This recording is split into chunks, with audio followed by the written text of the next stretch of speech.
So let's proceed to question number 2 untuk section B. Find the equation of a circle that is passing through point 1, 2. So dia nak passing through point 1, 2, negatif 1, 2 dan juga kosong negatif 1. Okay, so sekarang dia cakap hence determine its center. So dia nak cari equation of circle, kemudian cari center. Okay, so kita tahu general equation untuk circle adalah x squared plus y squared plus 2gx plus 2fy plus c equals to 0. Okay, so saya tahu ini, saya nak guna ini. So saya substitute satu-satu point. So untuk 1, 2, saya dapat, okay, untuk 1, 2, saya dapat 1 squared plus 2 squared plus 2g1 plus 2f2 plus c equals to 0. So saya dapat sini 5 tambah 2g tambah 4f tambah c sama dengan kosong. Ini equation pertama saya. Kemudian negatif 1, 2. Okay, so negatif 1, 2. So negatif 1 squared tambah 2 squared tambah 2g negatif 1 plus 2f2 plus c equals to 0. So negatif 1 squared adalah positif 1 tambah dengan 4 which is 5. So 5 minus 2g. So 5 minus 2g plus 4f plus c equals to 0. So ini second equation lah. Kemudian saya dapat lagi second substitute pula untuk kosong negatif 1. Okay, so dia jadi kosong squared tambah negatif 1 squared tambah 2g0 plus 2f negatif 1 plus c equals to 0. Then saya dapat sini 1 minus 2f plus c equals to 0. Okay, so awak tengok sini equation pertama, kedua, ketiga. Jadi bila kita kena solvekan ni menggunakan simultaneous equation. It doesn't matter macam mana cara awak buat pun. Okay, tapi apa yang saya boleh nampak dekat sini, saya boleh buat equation pertama dengan equation kedua tu, saya boleh tolakkan mereka.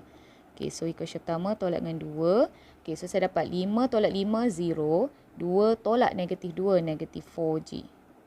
2 tolak 2, sorry, positif 4g. Okay, so this one adalah positif 4g. Okay, kemudian 4f tolak 4f cancel. C tolak C pun cancel, 0, 0. So 0. So G sama dengan 0. Direct terus dapat. Okay, dan saya akan masukkan G kosong ni kat dalam mana-mana salah satu equation saya.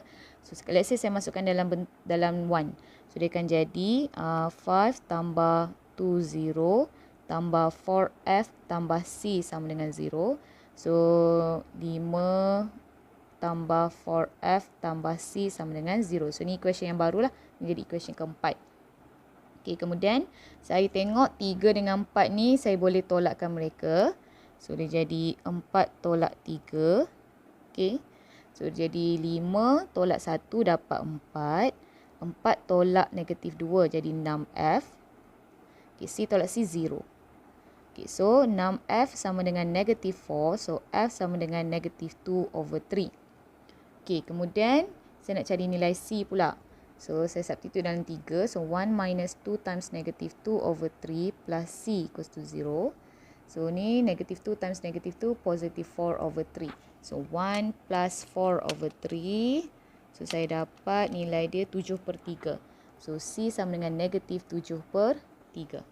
Okay, after saya dah dapat semua ni, dan saya akan masuk balik semula dalam equation saya. So, x squared plus y squared plus 2gx. So, 0 lah. Plus 2 times 0x plus 2fy. F saya negatif 2/3y tambah c negatif 7/3 equals to 0. Okay, then saya tulis sini x squared plus y squared minus 4 over 3y minus 7 over 3 equals to 0.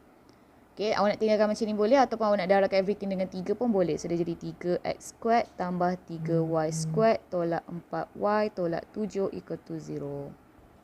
Okay, kemudian dia nak cari center. So, kita tahu center adalah negatif G, negatif F. Kalau kita ada standard form lah. So, dia akan jadi terus direct je sini. Center adalah negatif G 0, negatif F jadi 2/3. Done. Okay, so sekarang kita nak tanda dia. Jadi, pemarkahan yang pertama adalah bila awak substitutekan nilai ni poin-poin tu ke dalam general equation. So, ini satu markah. Okay, then awak dapat simultaneous equation ni kan. Awak solvekan dia menggunakan simultaneous equation. So, awak dapat satu markah. Proses awak buat tu satu markah. Then, awak dapat at least 2 correct so at least 2 correct. So ni ke nilai ni ke kalau awak dapat betul, so awak dapat lagi satu markah. Then awak substitutekan balik semula everything tu dekat dalam general equation, which is awak dapat satu markah. Okay, so 1 2 3 4 kan. Then final center satu markah. So total 5 markah kan.